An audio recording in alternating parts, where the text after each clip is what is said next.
Bydd na ddipyn o gefnogwyr selog Cymru yn gwrthod teithio i Israel, ond i'r gweddill ohonoch chi sydd ddim yn gall, dyma allwch chi ddisgwyl. Os oes na rai o'ch met chi'n poeni am eu bywydau, mi allwch chi eu cysuro nhw efo ffeithiau ysgafn am o wlad. Oeddech chi'n gwybod bod Israel yn rhannu bordor efo'r Aifft, Gwlad Iorddonen, Lebanon, Palestina a Syria.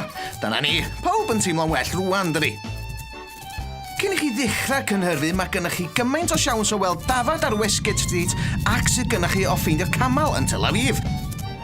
Ond math gwahanol o gamal ydy'r dancing camel, pub a bragdy i fans o'i real ale. Am le fwy bywiog, bordol di'r lle i fod. Mi fydd y bobl tu ôl i'r bar yma yn syrfio'ch diodydd chi wrth hongian ar drapis neu tra'n chwythu tân o'i ciga. Mae'r miwsig yma'n uchal, felly os da chi'm eisiau gwrando ar y boi diflas na'n mwydro'n faint mae o'n edmygu commitment Chris Gynter, bordol, neu yn Saesneg brothel, ydy'r lle i chi.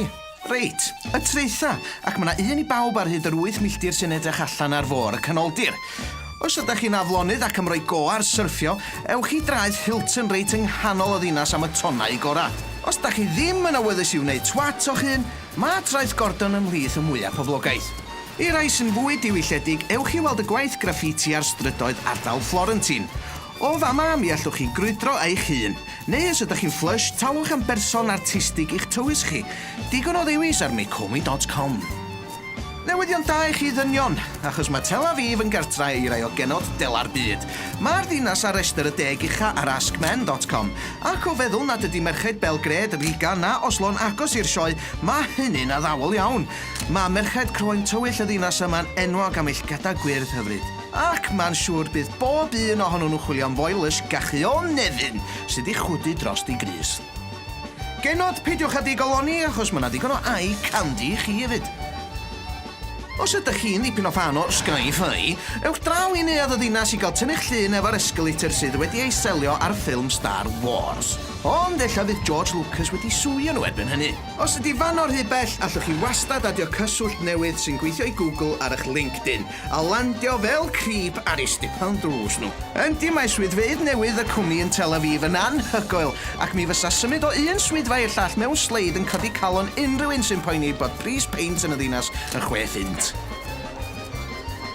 Os gliwch chi rhywbeth yn gwyddi pŵ arnoch chi, mae yna siawns mai dim cyfeirio at eich links Africa chi fyddan nhw. Yr hwpo ydi hwn, a deryn cenedlaethol Israel, a dyna'r union sŵn mae'r diawl bach yn ei wneud. Os ydych chi'n rhy ar a deg i ddal yr hwpo, gallwch chi fita yn mis non, un o'r degau o lefydd bwyd stryd anhygoel yn y ddinas. Mi gewch chi unrhyw beth dan hael mewn pizza yma, ond peidiwch â disgwyl bwyd lenni, mae'r dewis yn newid yn ddyddiol, ac mae'r blod ffresych wedi bobi yn edrych yn uffernol. Chwilio am bresant i rywun? Neu ydych chi'n ormod yn dyn efo'ch pres? Wel, mi allwch chi wneud y ddau.